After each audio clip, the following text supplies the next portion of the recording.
Well, kia ora, ko Pirimia Hakeke Francis Berger tōku ingoa. My name's Pirimia Berger. I grew up in Wellington, but my whakapapa is to the peninsula here through my Ngāi Tahu side, and on my Rangitane side we come from around the Manawatu area. I'm here today really as a part of Ngāi Tahu wanting to acknowledge and keep the memory of, I think, Irihapeti's contribution to New Zealand, to our whānau, to our hapu, to our iwi, alive in the year of women's suffrage, and remember and think and share with others the kind of woman she was and the commitment she had to her people and all those kaupapa that she worked on. Round about there. About there? That's actually good back.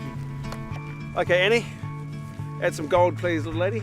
She was trained as a nurse in Wellington in the 1960s and went on to university to be trained as an anthropologist, but she started to become critically aware in the 80s.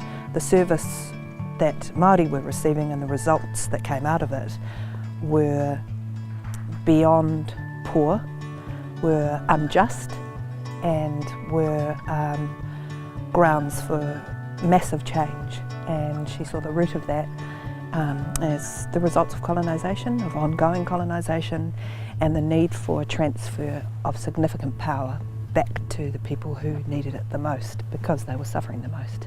It happened to be her own people.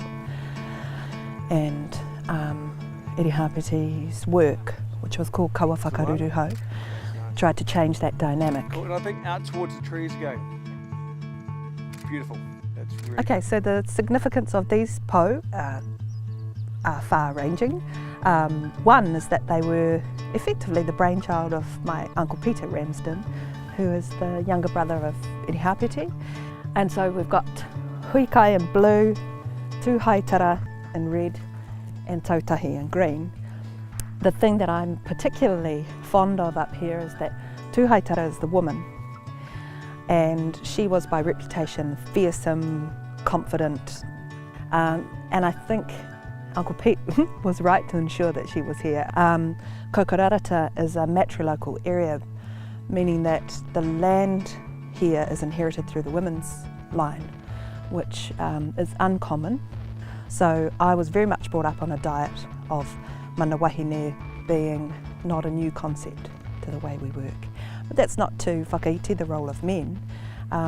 Those men were highly hand-picked to match the whakapapa and the status of the women that I'm referring to, and they were incredible men themselves who enabled, supported, and were enthusiastic about helping and being part of realising the dreams of these pretty impressive wahine in our whakapapa.